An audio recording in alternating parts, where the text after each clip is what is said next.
Formula One and America have always had something of an uncomfortable relationship, but that hasn't stopped us from producing two of the finest world driver champions in history, Phil Hill and Mario Andretti. Beyond only being competent Formula One drivers, they were also extremely talented in every other discipline they ever competed in. And yet, a dark cloud followed both of their world championships, a cloud that coalesced over the Italian Grand Prix as both men battled their teammate for that coveted title. Today on Deadly Passion's Terrible Joys, we're kicking off the first of a two-part special on the tragedies of America's F1 world champions. We'll start at the beginning with Phil Hill. Motorsport isn't just about fast cars and daredevil drivers. It's a place where scandals burn hotter than exhaust pipes. This is a history podcast dedicated to delving into the darkest corners of the racing world to uncover secrets, deception, and intrigue. My name is Elizabeth Blackstock, and welcome to Deadly Passion's Terrible Joys. Formula One and America have never really managed to get along.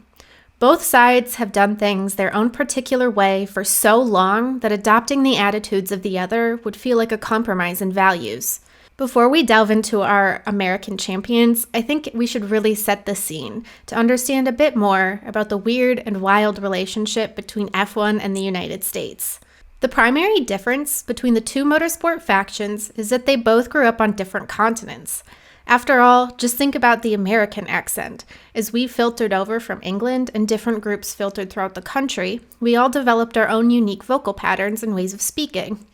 We might all speak the same language, but it's very clear that someone in New York comes from a different place than someone in Minnesota, and that's very different than someone who lives in London. That's because different kinds of people settled in all of those different areas, and when they became isolated from other vocal influences, they developed their own specific way of speaking. In a lot of ways, racing is similar. In Europe, centuries of organized civilization created a region with well-traversed roads and a framework for thinking about the world. After the Renaissance, we saw plenty of densely populated towns and cities come to the fore. When you put a bunch of people in one place, you can usually count on a working class to take care of basic human needs, while the wealthy classes have the luxury of thinking about things like science and philosophy and art. You then end up with people who can tinker around and develop things like engines, which they can then take and race on those well-traversed roads. This isn't out of necessity, but it's out of the sheer pleasure for the act of driving and racing. Over in America, at the turn of the 20th century, we had a much more dispersed population that existed in a country that didn't have a history of planned human settlement. The indigenous populations that made America their home had totally different ways of interpreting and existing in the world, ways that relied less on dominating nature than on living in harmony with it. So we didn't have that rich roadway network like they had in Europe, and we didn't have tons of densely populated cities where rich folks could think and tinker and then head over to another city located close by. The early cars were still a luxury, but they were also quickly a necessity. Americans, as a result, had a much different way of thinking about the automobile and our pursuit of speed. The sheer nature of the continental divide can't make up for everything, though. After all, F1 has managed to set up really reliable presences in other far-flung countries. To understand that, I think we need to delve a little bit into the American motorsport psyche. Growing up here in the United States, I've generally found that our cultural mindset is a little oppositional and defiant.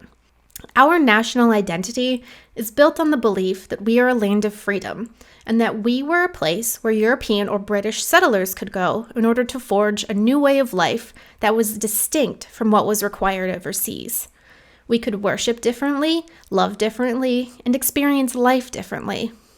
Of course, our national identity is also founded on the myth that Europeans are the only ones with a culture, which we have historically denied to the indigenous peoples who lived in the Americas long before any Europeans arrived. But that's also part of what I mean by our oppositional mindset. We defined ourselves in opposition to the continental European culture, but in doing so, we still preserved a lot of original beliefs.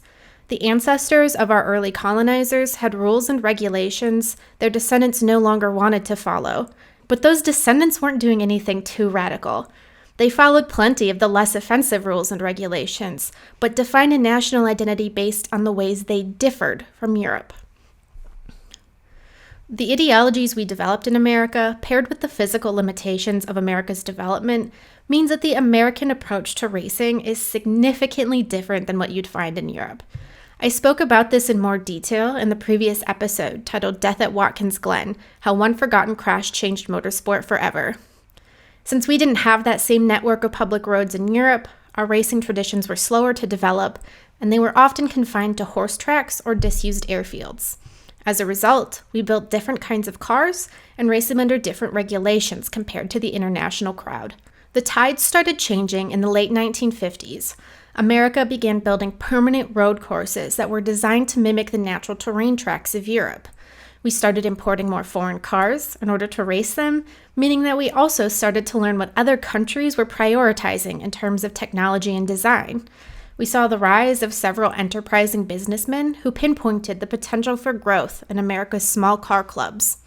The hope was that Americans and Europeans could cross the continental and ideological divide. But it would take a lot of work. After all, for the first decade of its existence, Formula One had included the Indy 500 on its calendar to create the illusion of an international championship, even though the rule sets were so different that there was never any actual legitimate crossover. Anyone who could figure out how to unite both factions would inevitably change motorsport forever.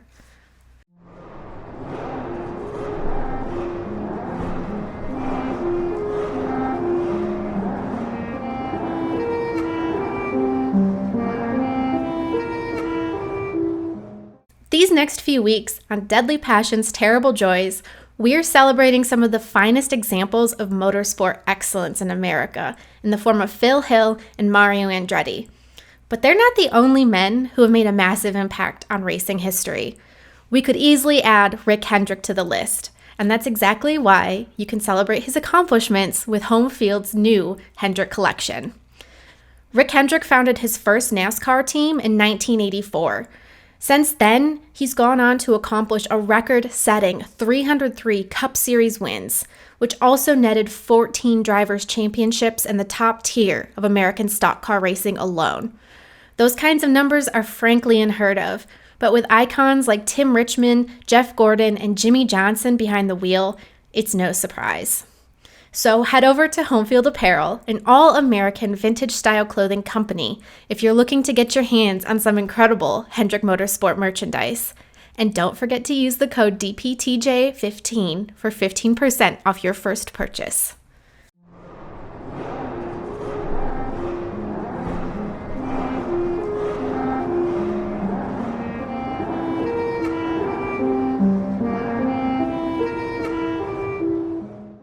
If you saw Phil Hill around, the last thing you'd expect from him was skill behind the wheel of a race car. He hailed from a wealthy family that served as a pillar of the Santa Monica, California community, and he spent most of his childhood ill.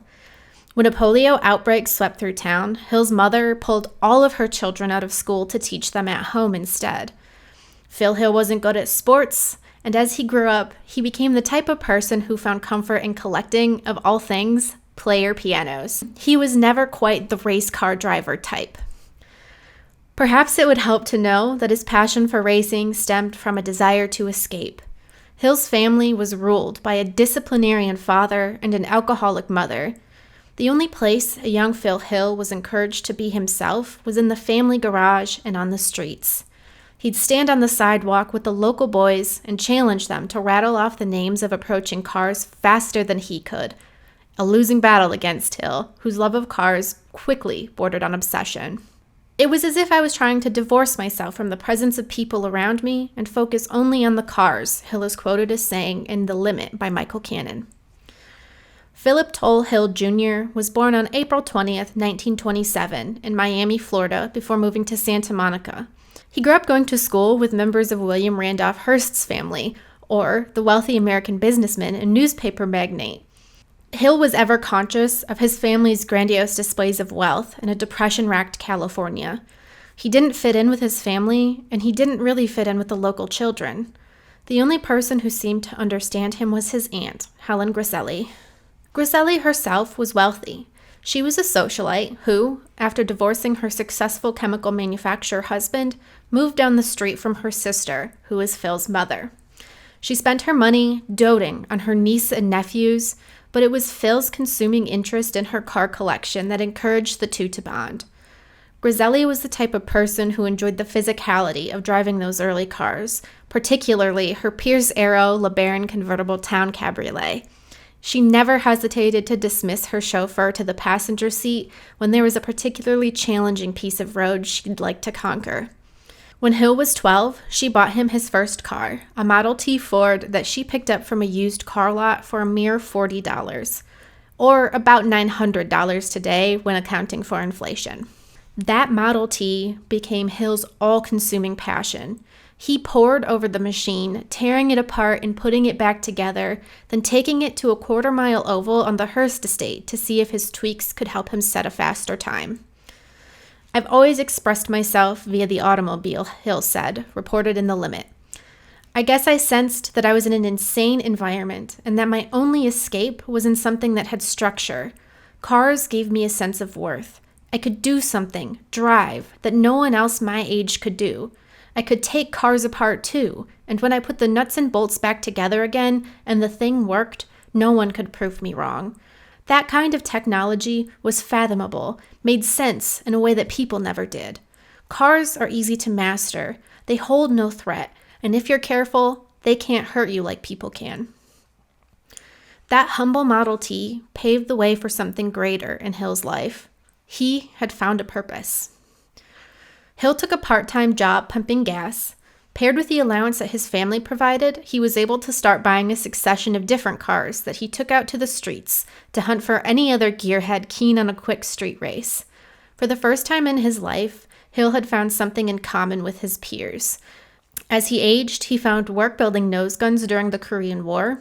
He hadn't been drafted due to sinus conditions that had plagued him since childhood.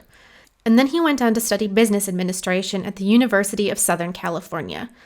He even went so far as joining a fraternity, but he really didn't find any meaning or joy in any of it. Instead, he took a job as a member of a midget car pit crew. Midget car racing should have been a shock to Hill's system. He'd grown up reading about the continental exploits of drivers like Alberto Ascari and Luigi Villaresi. His current discipline was far more blue-collar, more down-to-earth, and yet it was exactly what Phil Hill needed.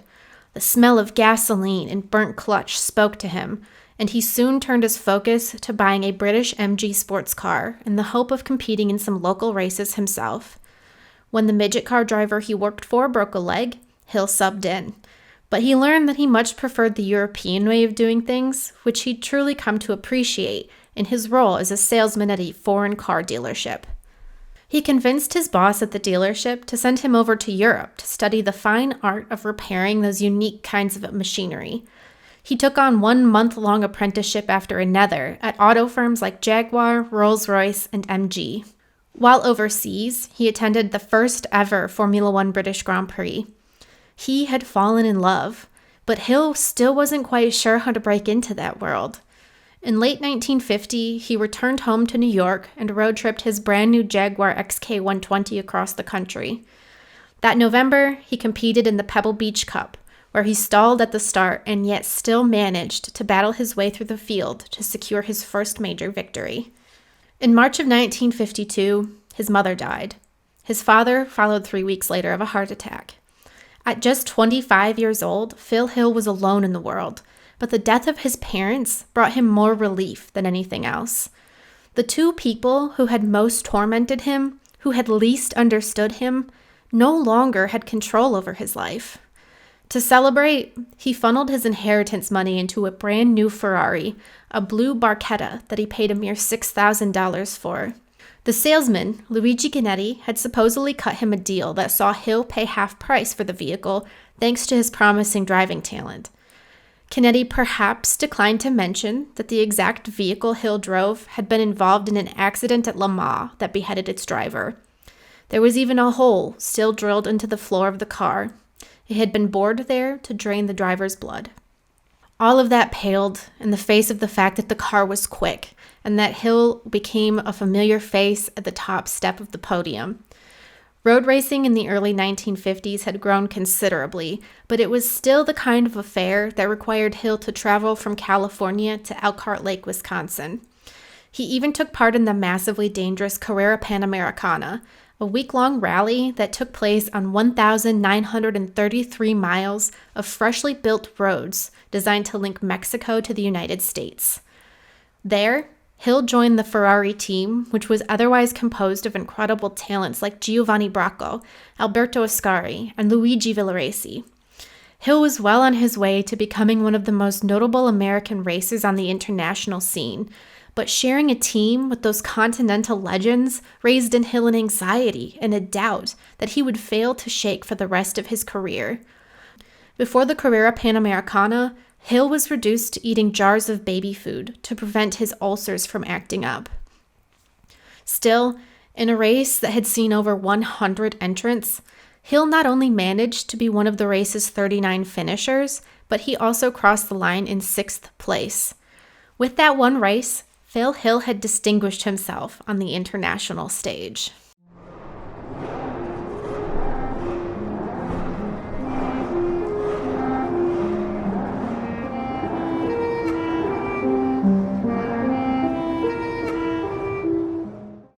Despite his success at the Carrera Panamericana, Phil Hill's road to Europe was not a simple one. At the 1954 Buenos Aires 1000, Hill watched the car of 50-year-old driver Eric Forrest Green burst into flames. Hill pulled over and raced to help, while Forrest Green dragged himself from the car and crawled toward Hill, totally immersed in fire. Every time he closed his eyes, Hill could see nothing but Forrest Green's final moments. His stress grew to the point that a doctor advised him to quit racing. If he didn't stop stressing himself out, his ulcer was about to hemorrhage. And for a brief period of time, that's just what Hill did. He took a job as a part-time mechanic in a foreign car dealership and lived with his Aunt Helen. He reconditioned Helen's Pierce Arrow in his free time, desperate to keep his mind occupied. He signed on to work on the set of the film The Racers, where he maintained the racing cars used in the movie, showed the actors how to drive them, and even did a little stunt driving. Then in October, Hill received an envelope from Dallas. It included a photo of a white Ferrari 375mm and one simple note, guaranteed not to cause ulcers. His passion for racing had been revived, and when he finished second in the 1954 Carrera Panamericana, he knew that he had found his calling. He was destined to race. In 1955, Hill and fellow California racer Richie Ginther were on a freighter to Europe when they received news that the legendary Grand Prix driver Alberto Ascari had died. The two men had intended to compete in a handful of overseas races with their own cars, but those plans quickly changed thanks to a memo from Luigi Canetti, the dealer who had sold Hill his first Ferrari. See, Canetti wasn't just a car dealer. He was Enzo Ferrari's primary American liaison, tasked not only with creating an American demand for Ferraris, but also with spotting impressive talent. Canetti advised Hill and Ginther to get off the freighter early and head directly to Modena, the little town that Enzo Ferrari called home. With Ascari dead, Ferrari needed, essentially, to replenish his driver stock. He showed Hill a gorgeous Ferrari 121 LM that he had prepared for Ascari to race at Le Mans and asked Hill what he thought. Then, he asked Hill if he'd like to drive it in the iconic 24-hour race. Phil Hill agreed, not knowing that he would witness the greatest tragedy in motorsport history, when Pierre Levesque's Mercedes would scythe through a crowd and kill over 80 spectators. The incident took place just in front of Hill, on his very first lap of the race. At this point, I was numbed by it all, shocked that all this could be happening at once, and on my first ever Ferrari racing lap of Le Mans, Hill said, after recounting how he witnessed a body burning on top of a hay bale. But then, Sterling Moss went by me like a streak in a Mercedes 300 SLR, and that woke me up. That was a lesson I never forgot. When something happens, get on the gas. Unfortunately, Hill wouldn't finish the race. After just 7 of Le Mans' 24 hours, the Ferrari's clutch gave out. In the wake of the 1955 Le Mans disaster, countless races around Europe were canceled, which meant that Hill's plans to show his racing merit in the continent were put on hold. He went home and competed in events all across America. In 1956, he went back to Buenos Aires for the 1,000-kilometer race where he finished second. In the pits after the race, Ferrari's team manager approached Hill and asked if he would like to join the iconic marque for the rest of the season. Weeks later, Phil Hill had set up a temporary home in Modena. It would not be an easy place for Hill to find his footing. Enzo Ferrari was notorious for the way he ruled over his domain, never hesitating to pit one of his drivers against another if it meant they'd both drive a little faster and with a little more desperation. Ferrari also didn't hesitate to play favorites, and he let Hill know almost immediately that he was not one of them. Ferrari, Hill said, was a man I respected, from whom I wanted nothing more than affection and for him to be a good daddy to me. He wouldn't get that affection. Hill was a shrewd driver, the kind that tried to win races by driving as slowly as possible and nursing his machinery the whole way.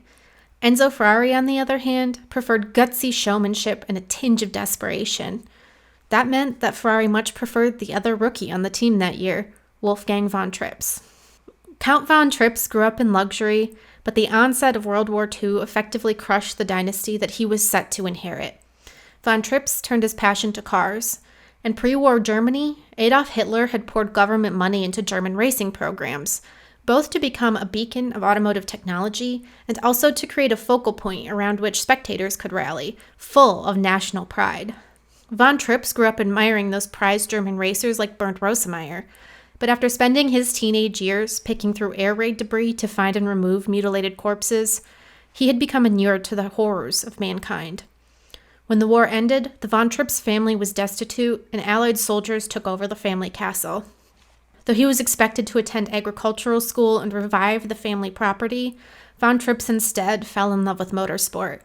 He took a class win at the Mille Miglia, then was discovered by Alfred Neubauer, the portly manager of Mercedes-Benz's racing team, then later by Huschke von Hanstein, who led Porsche.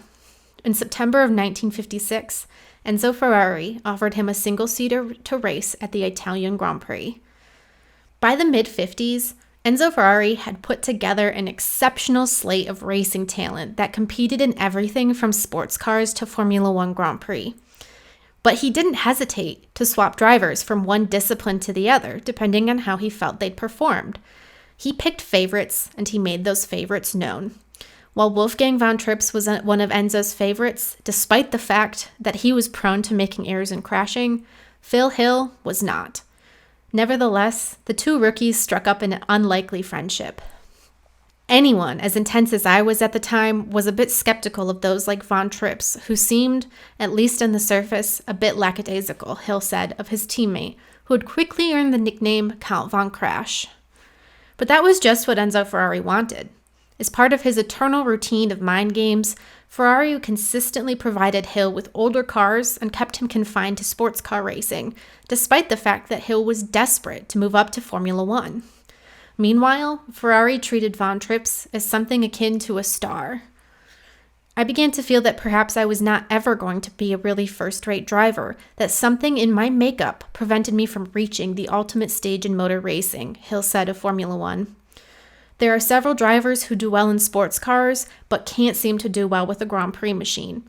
I was beginning to be haunted by the fear that maybe I'd be one of them. I had to find out. And to find out, he was forced to defect.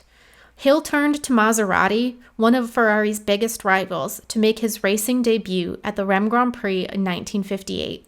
He had an outdated machine and nevertheless finished in 7th place, a lap down from the winner and his Ferrari teammate Mike Hawthorne.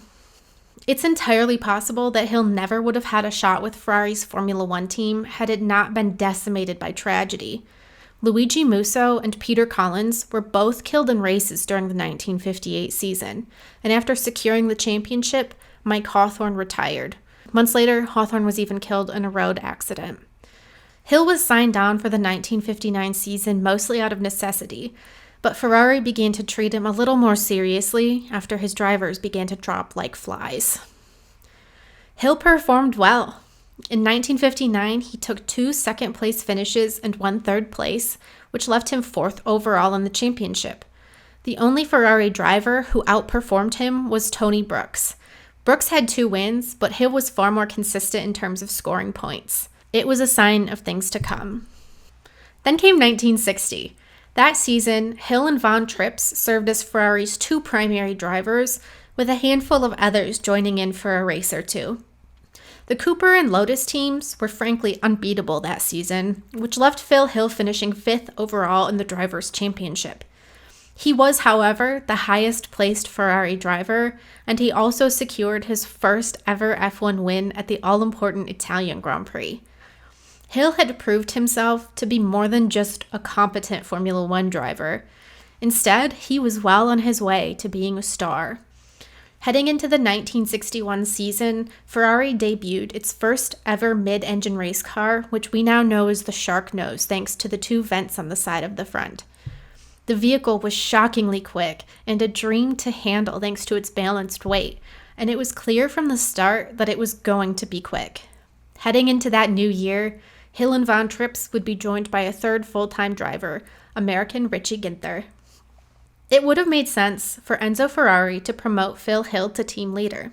The American racer had more than adequately proved himself to be an exceptional wheelman, the kind of driver that any team owner would adore to have. But that wasn't Ferrari's style. Instead, he made it clear that his drivers were entering 1961 on equal footing in his eyes. The tension was excruciating and could not be relieved by a frank expression of competitiveness, not acceptably anyhow, between friends and teammates, Hill said. It was the mindset that both he and Von Trips were forced to carry into 1961.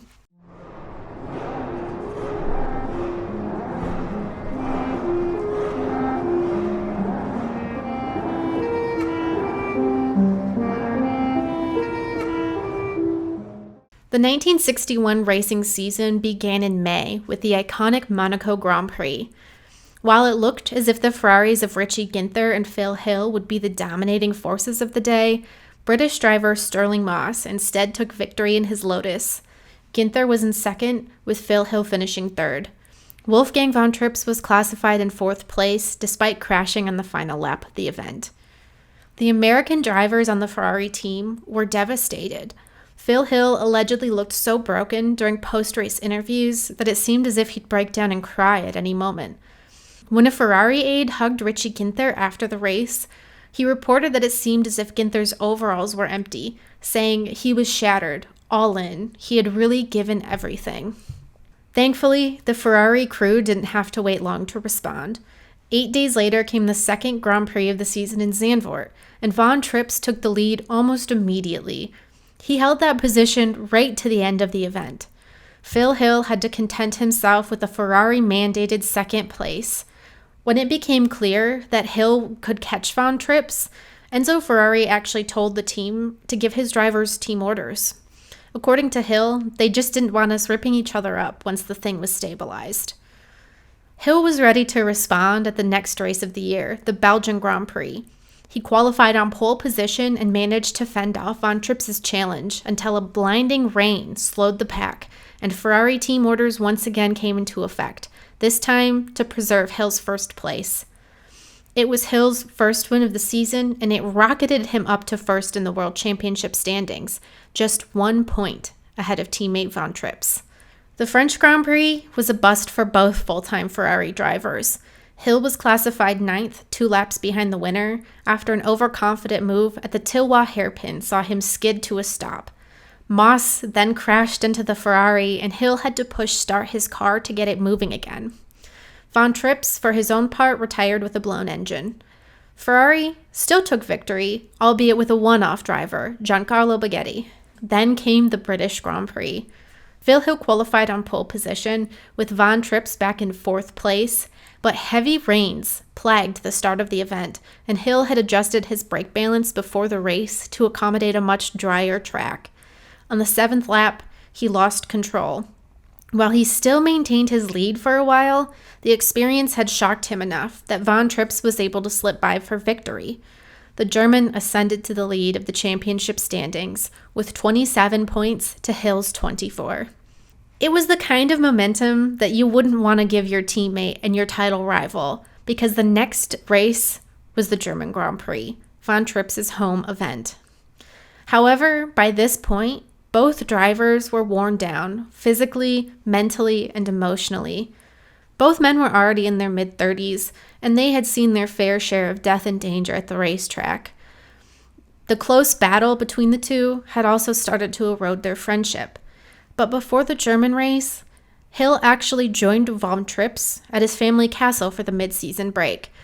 We don't know what they talked about at Von Tripp's castle, but back at the track, it was a much different story. Reflecting on the season, Hill later wrote, "As I had feared, Tripp's and I became involved in an increasingly bitter competition for championship points. Because the championship was at stake, I was not able to be reasonable and sensible about every race. After all these years, I should have been, automatically, but there was this continual counting of points. By mid-season, my concentration was suffering." That struggle was made clear in Germany when Stirling Moss took victory. Von Tripp's hadn't had any rest in the build-up to the race thanks to the increasing media demands, and at the start he reflected that there were so many people around, so much excitement in the air. I would have preferred to crawl in a hole to get away, but I had to be there in the thick of it. There was no other way. That tension had got to both men. During the race, Hill spun and lost 30 seconds trying to right himself. It gave Von Tripp's a chance to pass his teammate, but Hill recovered the time and he surged past Von Tripp's near the end of the race. The German then responded by pushing his way forward, and the teammates drove side by side. On the final straight, heading to the checkered flag, Von Tripp's managed to push past for second place, 1.1 seconds ahead of Hill. Von Tripp's was sitting at 33 championship points. Phil Hill had 29. Then came the fateful Italian Grand Prix at Monza. It was set to be a difficult one. Hill had already won that race the previous season and knew what it took to win at the track. Von Tripp's, for his own part, had been involved in 2 nasty wrecks at Monza, which was a very high-speed track. Hill was twitching with anxiety ahead of the start. In practice, his Ferrari had begun to malfunction. When he tried to shift gears from second to third, the gearbox would drop him back into first, and somehow no one at Ferrari would take his word for it.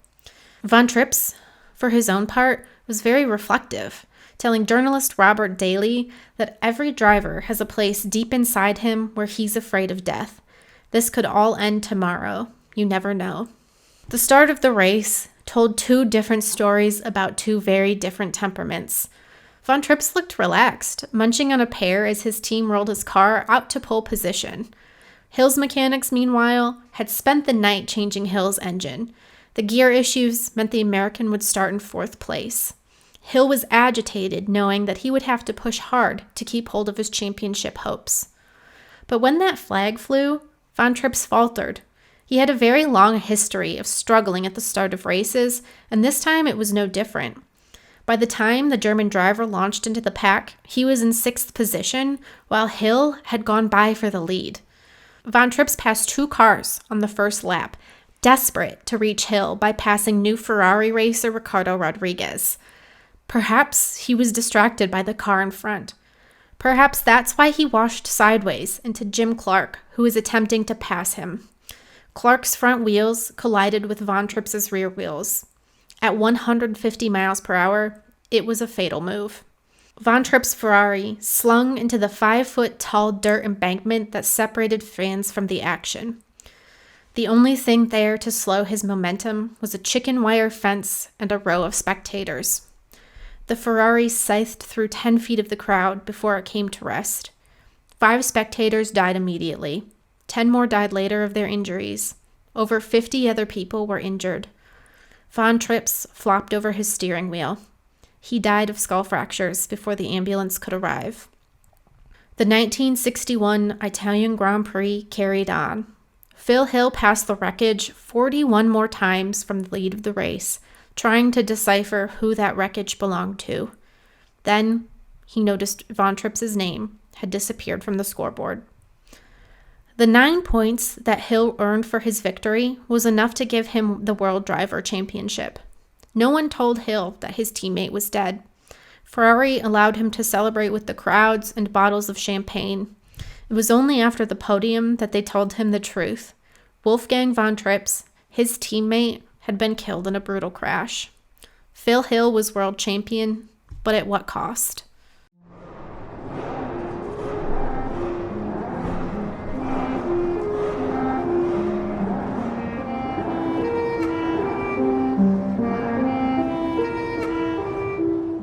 Phil Hill never had a chance to enjoy his World Drivers' Championship.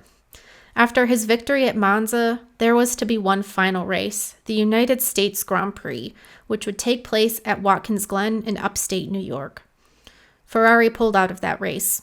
There was no need to continue its pursuit of a championship if it had already won. Phil Hill was denied the opportunity to take a victory lap in front of his home crowd. Hill had no one else to celebrate with either. He had no family. He was unmarried. His closest friends were racing drivers, and they were all either in mourning or busy preparing themselves for the next race. Headlines were dominated not by Hill's World Championship, but by the horrific death toll at Monza. It was as if Hill had not existed at all. Phil Hill served as a pallbearer for Wolfgang von Trips at a funeral that represented the death of both a racing driver as well as the hopes and dreams of a nation. For all the Germans, Trips was going to be the new world champion, Hill reflected later. I had to go on as this terrible disappointment. He also wrote, I have never experienced anything as profoundly mournful as that day. It was a nightmare acted out in daytime. Schools closed for the day, and thousands of people turned out to watch Von Tripp's casket ride through the streets atop his Ferrari Roadster. There were several different masses, and as Von Tripp's casket was placed in his family tomb, rain poured. Hill was full of conflicting emotions. Yes, he was mourning the death of a friend and compatriot, but the most important moment of his career, the thing that he had been fighting for since he first started racing, had been entirely overshadowed. When he returned home to Santa Monica, no one really knew who he was. Reflecting on Ferrari's refusal to participate in the U.S. Grand Prix, Hill said, I was really sick about that, for that day should have been the crowning glory of my career, the biggest day of my life. Instead, Phil Hill was forced to watch the race from home. Then, as if to further drive in how obscure he was, Hill appeared on the game show To Tell the Truth in that December. The whole purpose of the show was that a group of panelists had to guess the guest's achievement. On the show, Hill was asked if his life had changed thanks to his achievement. He said, not at all. If you mean, do people recognize me and stop me on the street? They don't. Hill continued to race in Formula One. He re-signed with Ferrari for 1962, taking 3 podium finishes in a row before his performance quickly dropped off. He raced in a handful of events for the next 3 years, where his best finish was a 6th place. His true enduring talents were found in the sports car realm. Hill would go on to win the 24 Hours of Daytona and the 24 Hours of Le Mans with a class win at the 12 Hours of Sebring. He retired and took up roles as a classic car restorer, a commentator for ABC's Wide World of Sports, and a contributor to Road and Track magazine. He died on August 28, 2008, at 81 years old.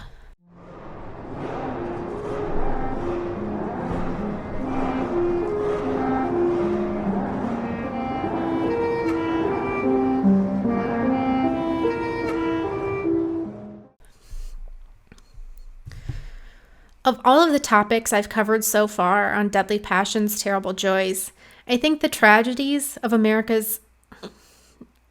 Of all of the topics I've covered so far on Deadly Passions, Terrible Joys, I think the tragedies of F1's world champions could be seen as being less impactful than, say, a kidnapping that led to a revolution, or a death that changed the entire scope of America's racing culture.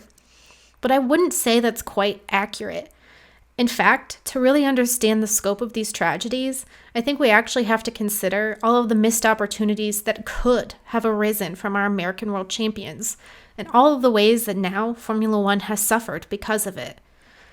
We never really had a chance to celebrate our homegrown champion Phil Hill, or to take pride in his accomplishments on an international scale. Even modern Formula One fans really don't know who he is. We've never been able to appreciate what he's done because the positives were immediately outweighed by the negatives. Triumph instantly was underscored by tragedy, and the moments of American victory also, unfortunately, were the moments of intense pain. It is understandably difficult to hold two very distinct concepts in mind at the same time. It's difficult to look at the 1961 Italian Grand Prix and see any good in an event that killed an exceptional driver and 15 spectators. It will be just as difficult in the next episode when we look at the 1978 Italian Grand Prix and see It'll be just as difficult to look at the 1978 Italian Grand Prix, and it'll be just as difficult in the next episode when we look at the 1978 Italian Grand Prix. We will be hard-pressed to see anything but the disappointing safety protocol that resulted in Ronnie Peterson's death. Tragedy has relegated America's two iconic world champions to the sidelines of Formula One history, but that pain is perhaps at its pinnacle with Phil Hill. Within the first 11 years of Formula One's existence, we had an American driver competing at the highest level of motorsport, and not only competing, but he was winning. And yet his success is forgotten, much to the detriment of F1's perception of America, even today.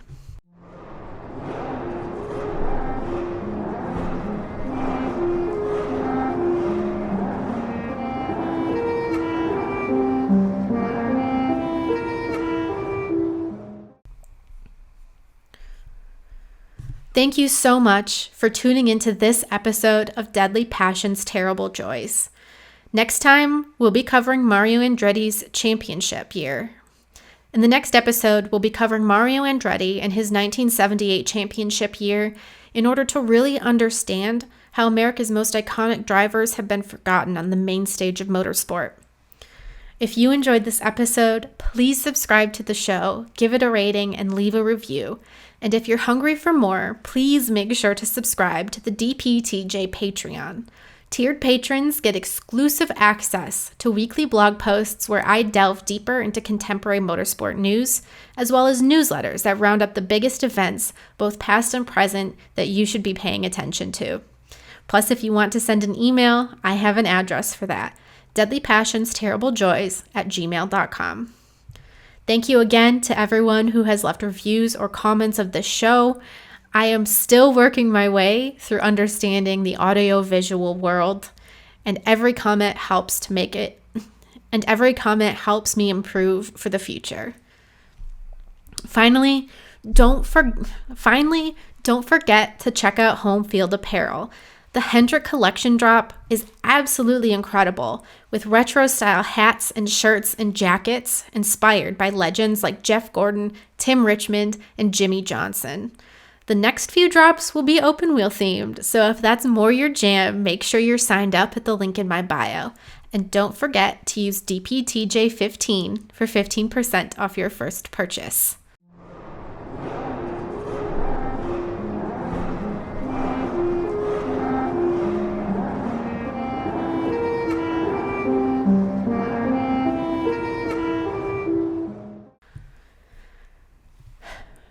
Finally, we're ending with La Source, the segment named after the iconic turn at Spa-Francorchamps, Finally, we're ending with La Source, the segment named after the iconic turn at Spa-Francorchamps, but that serves as my bibliography for each episode. It's important to me to be able to cite regularly and accurately, so I'm giving a shout out to some of the most influential sources at the end of each show. You can also find a full list of sources in the episode description. First off, if you want to hear more about Phil Hill and his 1961 World Championship battle, I was actually a guest on Donut's Past Gas podcast, where we talked about just that. Episodes 186 and 187, titled The Only American-Born F1 World Champion and The Ferrari Curse Was Broken by American, both talk about Phil Hill and the stunning battle he had with Von Trips for that 1961 title. As far as my reference material goes, I was particularly inspired by The Limit, Life and Death on the 1961 Grand Prix Circuit by Michael Cannon.